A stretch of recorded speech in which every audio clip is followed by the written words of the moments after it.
வியாசருக்கு எங்கே ஞானம் கிடைச்சதுன்னா ஹயக்ரீவர்கிட்டேயும் கிடைச்சதான். ஹயக்ரீவர் யாரு? குதிரை. ஹயக்ரீவரான குதிரையுடைய அனுகிரகம் படைத்த வியாசர் யானையான பிள்ளையார பழக்கிறார் இந்த ஸ்லோகத்தில். அதை தான் குதிரையை வைத்து ஆனையை பழக்குமா போலே. எவ்வளோ ஒரு சீக்ரெட் அடங்கியிருப்பாங்க. இப்போ சரி, இப்போ இந்த ஸ்லோகத்துக்கு வந்துடலாம். எது இம்பார்ட்டன்ட் சாமம் அப்படின்னா அதுக்கு அது பதில் சொல்லிடுது. என்னன்னா பிராணோ வை யக்ஞியம் சாம. எது இம்பார்ட்டன்ட் சாமம்னா பிராணம். பிராணன் தான் இம்பார்ட்டன்ட் சாமம். பிராணன் ஆயிடுதா? அடுத்தது எது யஜுஹு அப்படின்னு கேட்டா மனோவை யக்ஞியம் யஜுஹு. மனசு தான் இம்பார்ட்டன்ட் யஜுஸ்.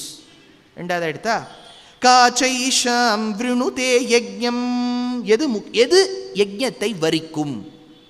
இதுதான் நமக்கு பிள்ளையாருக்கு பாவம் கொஞ்சம் குழப்புற இடம். ரிக் ஏகா, ஒரு ரிக், அதுதான் எதுன்னு தெரியல.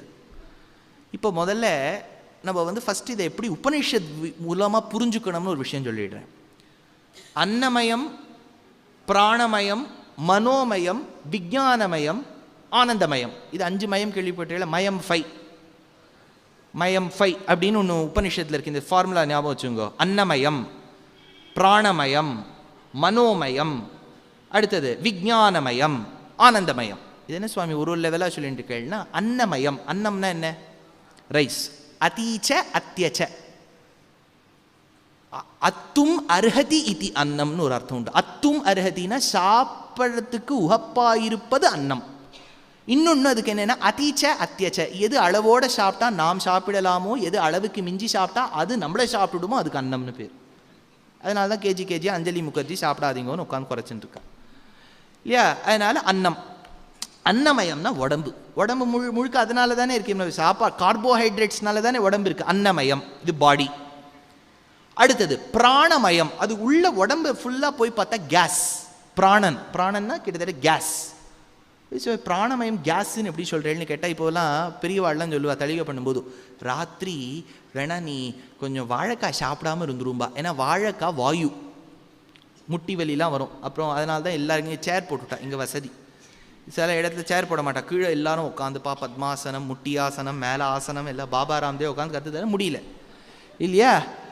அதனால் கேஸ் முழுக்க பிராணமயம். முதல்ல அன்னமயம் உடம்பு, அதுக்குள்ளே இருக்கக்கூடியது பிராணமயம். அடுத்தது மனஸ், மனோமயம். அதுக்கும் அப்புறம் ஜீவாத்மா இருக்கு. ஜீவாத்மா அதுக்கு அப்புறம் இருக்கு, அது விஞ்ஞானமயம். அந்த ஜீவாத்மாக்குள்ள அந்தராத்மாவா பரமாத்மா இருக்கார், ஆனந்தமயம். இதுதான் உபனிஷத் சொல்லக்கூடியது 5. புரியுறதா? இப்போ முதல்ல அது என்ன சொல்லிட்டு, பிராணோவை யக்ஞியம் சாம. பிராணன் தான் ஃபர்ஸ்ட், பாடி அது விட்டுடுத்து. முதல்ல பிராணனுக்கு போச்சு.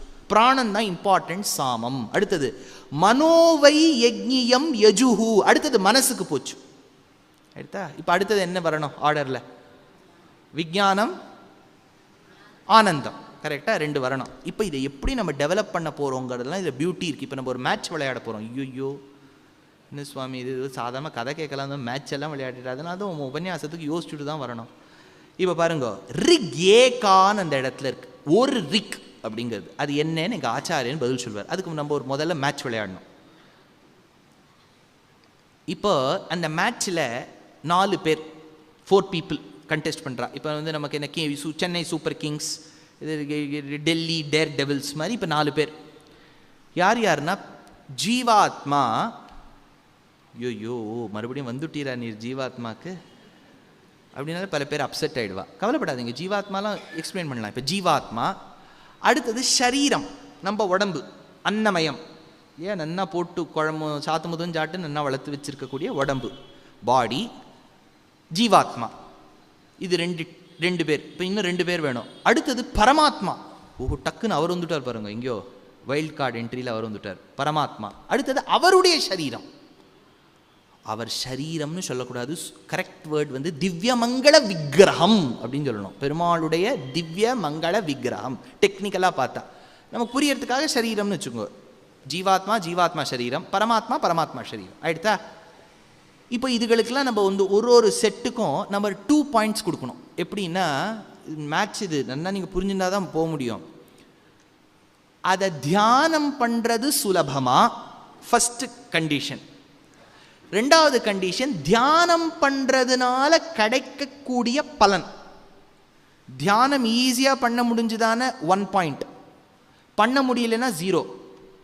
அதை தியானம் பண்ணி கிடைக்கக்கூடிய பலன் வசந்ததா இருந்ததான 1, இல்லைன்னா 0. எடுத்தா இதுதான் நமக்கு ரூல்ஸ். இப்போ முதல்ல நம்ம வந்து நம்ம ஜீவாத்மாக்கு போகலாம். ஜீவாத்மானா என்ன? அதுதான் ப்ராப்ளம். எவ்வளோ உபன்யாசம் கேட்டாலும் அவர் வந்து ஜீவாத்மானா அது குழப்பம்தான். ஜீவாத்மா எங்கே இருக்குது அப்படின்னா நம்ம வந்து ஒன்றுமே இல்லை. சிம்பிளாக உங்களுக்கு நான் ஜீவாத்மானா என்னன்னு சொல்லட்டுமா? அயம் துஷ்யந்த் அப்படின்னு சொல்கிறேன் இல்லையா, த ஐ தான் ஜீவாத்மா. அவ்வளோதான், புரிஞ்சுடுத்தா இதில்? அயம் துஷ்யந்த். நீங்கள் ஒருத்தரும் தம்பி I'm Savitri, I'm Gayatri, I'm Saraswati, I'm Mukesh, I'm Suresh இப்படிலாம் சொல்லும்போது ஐ தான் ஜீவாத்மா.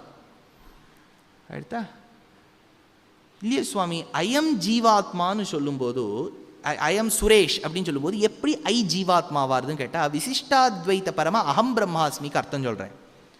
அகம்னா நான், பிரம்மம்னா பிரம்மம், அஸ்மினா இருக்கின்றேன், நான் பிரம்மமாக இருக்கின்றேன், அதனால நான் தான் பிரம்மம் அப்படின்னு ஒரு அர்த்தம் அத்வைத சம்பிரதாயத்தில் உண்டு. விசிஷ்டாத்வைதத்தில் ராமானுஜர் ஒரு பியூட்டிஃபுல் எக்ஸாம்பிள் கொடுக்குறேன். நான் உங்கள் ஆத்துக்கு வரேன்னு வச்சுக்கோங்களேன், சும்மா ஒரு எக்ஸாம்பிள் தான், வரமாட்டேன். அது பல பேர் ஒரு டென்ஷன் ஆகிடுவா, என்ன இது வரேன்னு சொல்லிட்டார். உங்கள் ஆத்துக்கு வரேன்னு வச்சுக்கோங்க. நீங்கள் உள்ளே வந்த உடனே கேட்குறேன், உங்களுக்கு என்ன வேணும்? தீர்த்தம் வேணும் அப்படிங்கிறேன். நீங்கள் எதில் எடுத்துன்னு வருவேன்? லோட்டாவில். நான் லோட்டாவில் தீர்த்தம் எடுத்துன்னு வாங்கன்னு சொன்னேன், நான் சொல்லலை. தீர்த்தம் எடுத்துன்னு வாங்கன்னு சொன்னேன். அந்த தீர்த்தம்னு சொல்லும்போதே அந்த தீர்த்தத்தை பிடிக்கிறதுக்கு ஒரு லோட்டா தேவை, நீங்கள் எடுத்துன்னு வரேன். ஓ தீர்த்தம் எடுத்துன்னு வந்துட்டேளா, ஓ இதோ எடுத்துன்னு வரேங்கிறேள். அப்போது நான் தீர்த்தத்தை நேராக பார்க்கல, நீங்களும் நான் லோட்டா சொல்லலையேன்னு நினைக்கல, ஆனால் லோட்டாவில் தீர்த்தம் எடுத்துன்னு வரேள். அப்படின்னா நான் தீர்த்தம்னு சொன்னதை அந்த லோட்டாவையும் தாண்டி அனுப்பிரவேசம் பண்ணி உள்ளே போகிறது. அகம் பிரம்மாஸ்மின்னு சொல்லும்போது நான்கிற ஜீவாத்மாக்குள்ளே இருக்கக்கூடிய பிரம்மமாக இருக்கக்கூடிய பரமாத்மான்னு அர்த்தம். அதுதான் ராமானுஜர் சொன்ன அர்த்தம். இப்போ புரிஞ்சுட்டா? இப்போ இதுக்கு வரலாம். இப்போ ஜீவாத்மானா இது ஐ, அந்த ஐ தான் ஜீவாத்மா. அது எப்படி இருக்கும்னு கேட்டால், சததா சததா சததாங்கிறது உபனிஷத். ஒரு மாட்டினுடைய வாலில் இருக்கக்கூடிய முடியிலேருந்து ஒரு முடியை எடுத்து 100 பங்கா போட்டு, அதுலேருந்து ஒரு பகுதி எடுத்து 100 பங்கா போட்டு, அதுலேருந்து ஒரு பகுதி எடுத்து 100 பங்கா போட்டு வரக்கூடிய ஒரு பகுதியின் அளவு எவ்வளவோ அவ்வளவு 1/100/100/100 1/10⁶. நியூமரேட்டருக்கு போச்சானே 10⁻⁻6 மைக்ரோ லெவலில் ஜீவாத்மா இருக்கு. ஆயிடுதா? ரொம்ப சூக்ஷ்மமாக லைட்ஃபுல் அப்படியே இந்த லைட்டெல்லாம் இருக்கும். ஓகே, இப்படிலாம் நான் எவ்வளவு சொன்னாலும் நமக்கு புரியாது. எல்லாம் சொல்கிறேன், எல்லாம் புரியுறது, ஆனால் உணர முடியறதா? சார் நான் ஜீவாத்மாவை உணர்ந்தேன், ஒரு ஒளி உள்ளே தெரிந்தது, அது பளிச்சுன்னு தெரிஞ்சது, சததான்னு இருந்தது, இப்படிலாம் யாரும் சொல்ல மாட்டேன். அதனால் இப்போ நம்ம 2 பாயிண்ட் வச்சுட்டு இருக்கோம். தியானம் பண்ணுவதற்கு சுலபமாக இருக்க வேண்டும். கரெக்டா? இப்போ இந்த பாயிண்ட் ஜீவாத்மாக்கு இருக்கா? ஏதாவது நீங்கள் சொல்லுங்க. 0வா 1ஆ? தியானம் பண்ணுறது ஈஸியாக டஃப்பா சுவாமி ஜீவாத்மாவை? டஃப்பு, முடியாது. எவ்வளவு சொன்னாலும் அது ஜீவாத்மான்னு ஒன்று புரியுறது. C, there is a difference between knowing and realizing. எனக்கு தெரியறது, ஆனால் ரியலைஸ் பண்ண முடியல, அதனால 0. அந்த ஜீவாத்மாவை தியானம் பண்ணுறதுனால என்ன பலன்? நான் ஜீவாத்மாவை தியானம் பண்ணிகிட்டே இருக்கேன், ஒரு பலனும் இல்லை. 0 0,0. இப்போ ஜீவாத்மா எடுத்தா. இப்போ அடுத்தது ஜீவாத்மாக்கு அடுத்ததாக எது கண்டெஸ்டன்ட்டு? பரமாத்மாவுக்கு நடுவில் இன்னொன்று இருக்கே, நம்ம சரீரம், நம்ம உடம்பை தியானம் பண்ணுறது ஈஸியா? ஈஸி தானே? என்ன சுவாமி, நம்ம உடம்பு நம்ம கண்ணுக்கு தெரியறதே. இல்லாட்டா ட்ரீம் கேர்ள் அப்படின்லாம் எதுக்கு அந்த காலத்தை வச்சுருக்கா? அது என்ன தமிழில் என்ன, சொப்ன சுந்தரியா? அதனால் எதுக்கு இதெல்லாம் வச்சுருக்கா? ஏன்னா கண்ணுக்கு ஈஸியாக தெரியறது. நம்ம உடம்பு நம்ம கண்ணுக்கு நல்லா ஈஸியாக தெரியறது இல்லையா? அதனால் தியானம் பண்ணுறது ஈஸி. அது ஜெனரேஷனுக்கு ஜெனரேஷன் மாறிகிட்டே இருக்கும். அந்த யார் அதை தியானம் பண்ணலாம் அப்படின்னு, தோனியை தியானம் பண்ணலாமா, கோலியை தியானம் பண்ணலாமா, தினேஷ் கார்த்திகை தியானம் பண்ணலாமா அப்படின்லாம். அது உடம்புனா நமக்கு ஈஸியாக தெரியறது. அதனால் தியானம் பண்ணுறது ஈஸி. அப்படின்னா அதுக்கு எவ்வளோ பாயிண்ட்டு? 1. தியானம் பண்ணுறதுனால வர பலன், இப்போ நம்ம என் உடம்பை தியானம் பண்ணுறேன்னா கிடைக்கும்? ஒன்றும் கிடைக்காது, 0. இப்போது ஜீவாத்மாக்கு என்ன ஸ்கோர்? 0,0. XY கோஆர்டினேட் வச்சுட்டா 0,0. நம்ம உடம்புக்கு 1,0. அப்பா எல்லாரும் அப்படி டிப்ஸில் இருக்க, எல்லாரும் அப்படியே கூர்ந்து கேட்டுருக்கா. அடுத்தது பரமாத்மாவுக்கு போவோம். இப்போ நம்ம அடுத்த லெவல் போயிடலாம். பரமாத்மா அவர் எப்படி இருக்காருன்னா, உபனிஷத் சொல்கிறது சத்தியம் ஞானம் அனந்தம் பிரம்மா அப்படி இருக்காராம். மாறுதலே இல்லையா, ஞானத்தில் சங்கோச்ச விச்சேதங்கள் கிடையாதான், தேசகால பரிச்சேதாதிகள்லாம் கிடையாதா, திரிவித பரிச்சேதாராகித்யம்னு பாஷ்யக்காரர் ஸ்ரீபாஷ்யத்தில் ஒரு சேஞ்சே கிடையாதான். அவிகாராய சுத்தாய நித்யாய பரமாத்மனே அவர் ஒரு லெவலில் இருக்கார். அப்படியே ஒளிமயமாக இருக்கார், பிரமாதமாக இருக்கார். நம்ம ஜீவாத்மாவே கொஞ்சம் கஷ்டம். இது பரமாத்மா அடுத்த லெவல். அடுத்த லெவலுக்கு போனதுனால அது ரொம்ப கஷ்டம். அதனால் இப்போ பரமாத்மாவை தியானம் பண்ணுறதுங்கிறது 0வா 1ஆ? ஏதாவது ஒரு பாயிண்ட்ஸ் கொஞ்சம் பின்னாடி கூட்டுன்னு போயிடுங்க.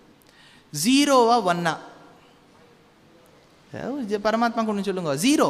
ஏன்னா உயர்ந்தது தான், நான் இல்லைன்னு சொல்லலை. ஆனால் தியானம் பண்ணுறது கஷ்டமாச்சு. அந்த பரமாத்மாவை நீங்கள் எக்ஸாக்டாக ஒளிமயமாலாம் தியானம் பண்ணுறதுன்னா, நமக்கு ஒளிமயம்னா நமக்கு இந்த லைட்டு தான் ஞாபகம் வரும். பரமாத்மாவை நமக்கு புரிய மாட்டேங்கிறது, அதனால 0. அவரை தியானம் பண்ணுறதுனால என்ன வரும்? மோட்சம் கிடைச்சிடும் சுவாமி, இல்லையா?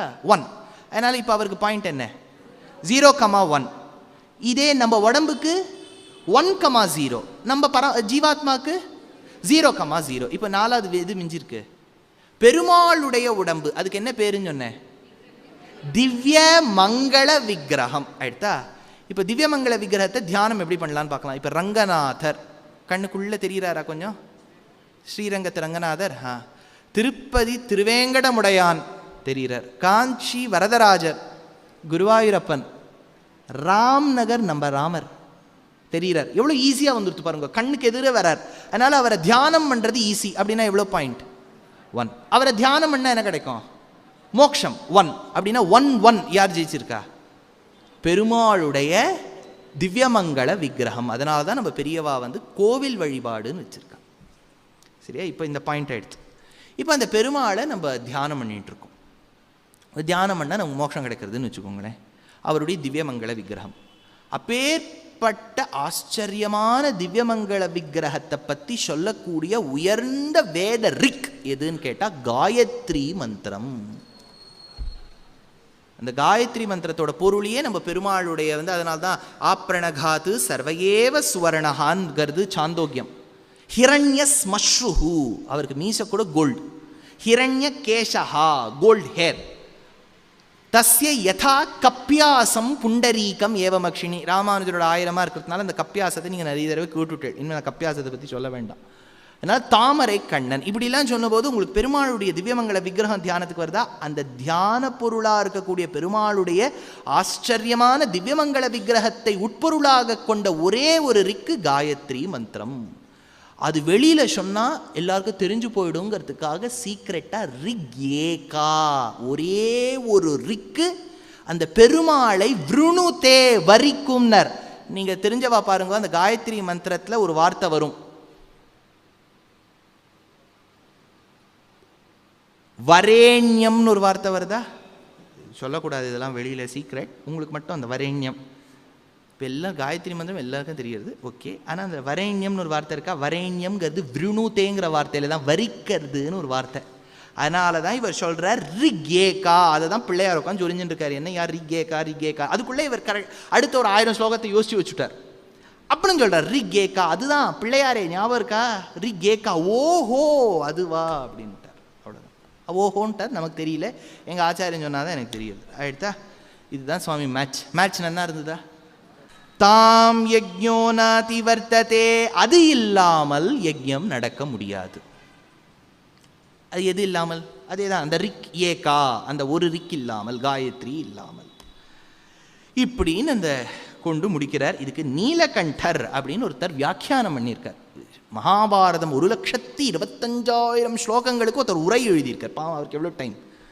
நீலகண்டர்னு பேர். பாவதீபம்னு ஒரு கமெண்ட்ரியில் அதுக்கு ஒரு விஷயம் சாதிக்கிறார். அது என்னன்னு சொல்லிட, பிராணமசி நிருத்தியமானே யஜ்ஞி யஜ்ஞே சாமயஜூஷி இவ ஞானயஜ்ஞோபகாரகே ரிக்யேகா முக்கியாயஜ்ஞம் ஞானம் விருணுணம் ஸ்வீகரோதி ஞானோத்பாதி கேகர்த்தா அப்படின்னு அந்த இடத்த எடுக்கிறார். இப்போ அடுத்தது கொஸ்டின்லாம் ரொம்ப ஈஸி. இதெல்லாம் இப்போ நம்ம டஃப் கொஸ்டின் முடிச்சிட்டோம். இப்போ அடுத்த கொஸ்டின்லாம், இப்போ அடுத்தது பிள்ளையாருக்கு ஈஸியாக புரியணுமே. பாவம், அவருடைய ப்ராப்ளம். ஸ்க்ரைபாக ஃப்ரீயாக வேறு பண்ணுறார், ஃப்ரீ சர்வீஸ். ஒன்றும் எனக்கு நெஃப்ட் ட்ரான்ஸ்ஃபர்லாம் ஒன்றும் பண்ண வேண்டாம், ஃப்ரீயாகவே பண்ணுறேன். ஃப்ரீயாக பண்ணுறேன்னா கொஞ்சம் ஈஸியாக வைக்க வேண்டாமா? அடுத்தது எடுக்கிறார். கிம் ஸ்விதாவபதம் சிரேஷ்டம். இப்போ நம்ம பெருமாளெல்லாம் பூஜை பண்ணுறோம். ராமருக்கு அவ்வளோ உற்சவங்கள் கொண்டாடுறேள். பக்கத்தில் ஒரு கோவில், எவ்வளோ பாபநாயக்கம் பாளையத்தில் அவ்வளோ ஆச்சரியமான ஒரு திருக்கோவில், ஜெகநாத பெருமாள் கோவில். எவ்வளோ கோவில் அடியேனே உபன்யாசம் பண்ணியிருக்கேன்.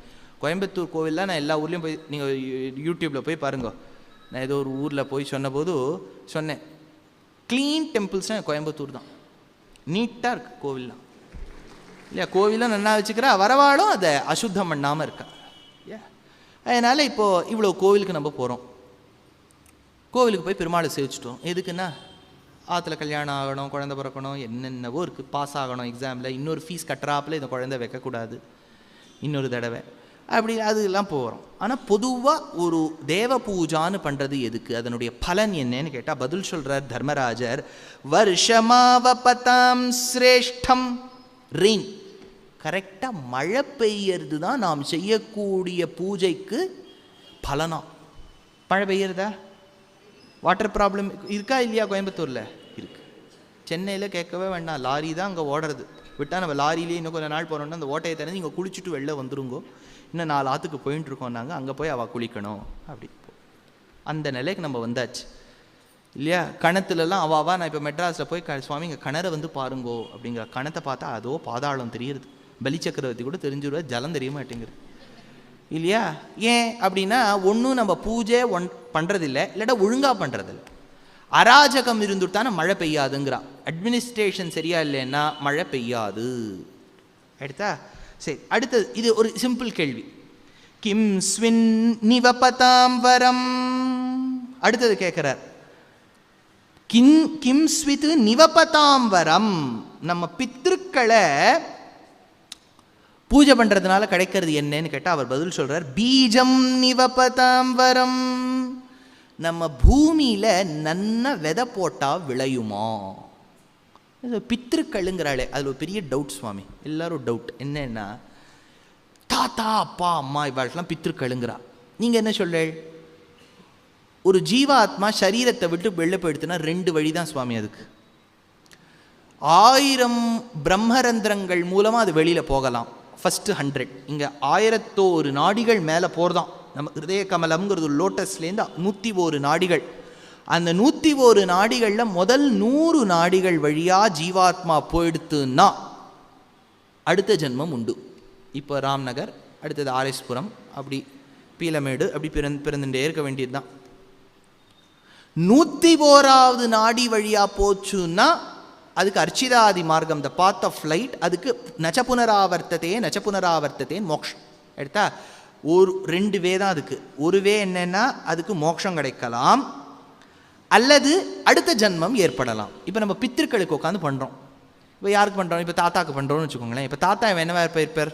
ஒன்று மோட்சத்துக்கு போயிருப்பார், இல்லாட்டா அடுத்த ஜென்மம் எடுத்திருப்பார். இப்போ அடுத்த ஜென்மம் எடுத்திருக்காருன்னா அவருக்கு தெரியாது நம்ம பண்ணுறோமா இல்லையான்னு.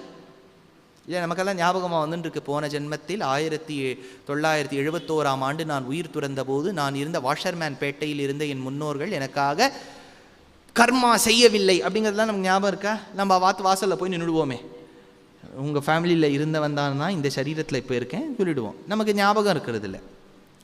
2வது மோட்சத்துக்கு போய்டுறோன்னு வச்சுக்கோங்களேன்.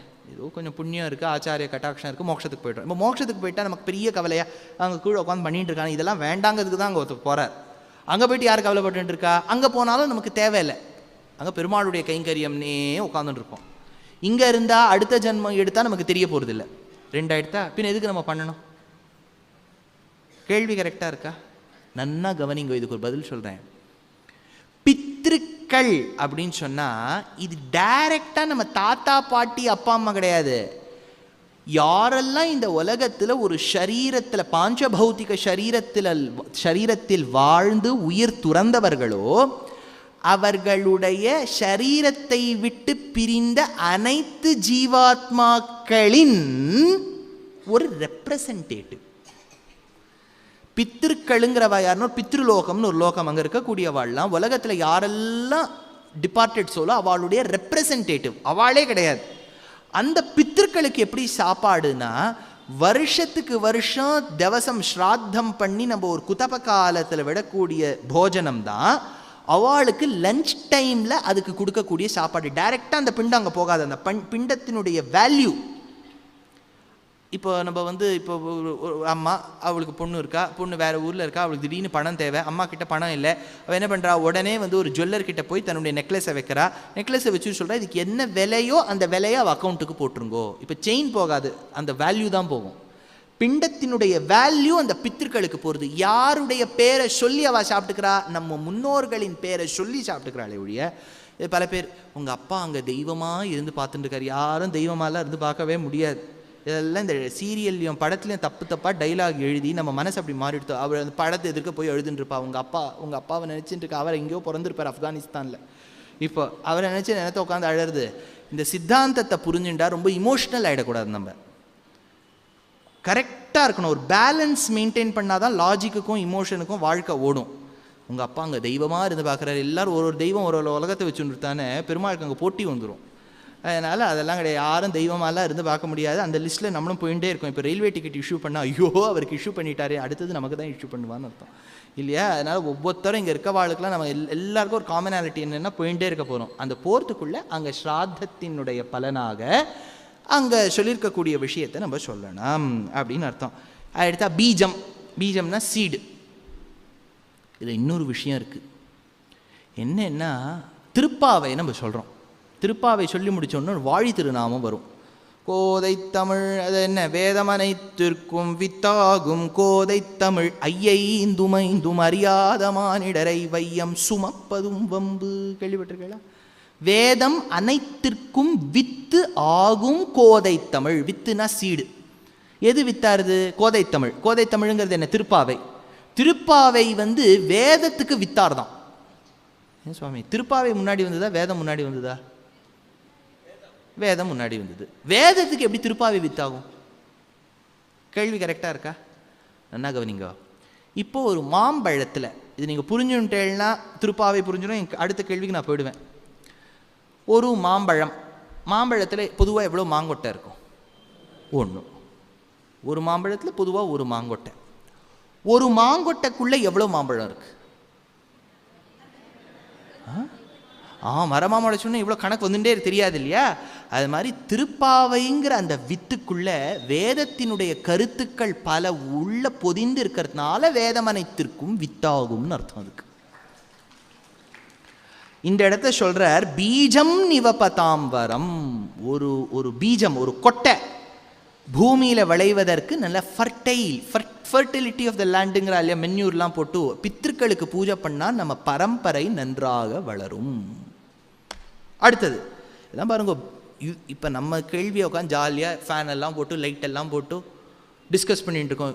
யுதிஷ்டன் எந்த நிலையில் இருக்க? 4 தம்பிமார்கள் கீழே மூர்ச்சையாக இருக்கா. அந்த சமயத்தில் அவருக்கு அந்த ஞானம் வருதே. பல பேர்கிட்ட ஐயோ நீ அவசரத்தில் கேட்டுவிட்டா படப்படான்னு இருக்கு. இப்போ நீ எதுவுமே என்ன கேட்காத, மெதுவாக நான் 6 அமர சொல்கிறேன் அப்படின்பா. யுதிஷ்டனும் அப்படி சொல்லியிருக்கலாம் இல்லையா? இப்போ என்ன கேள்வி கேட்காத, கம் ஆஃப்டர் 3 டேஸ்னு சொல்லியிருக்கலாம். சொல்லலை. உடனே அதுதான் சீசன்டு சோல்னா எந்த சமயத்திலையும் பதறாமல் இருப்பா. இதுவும் கடந்து போகும்னு இருப்பா. அதுதான்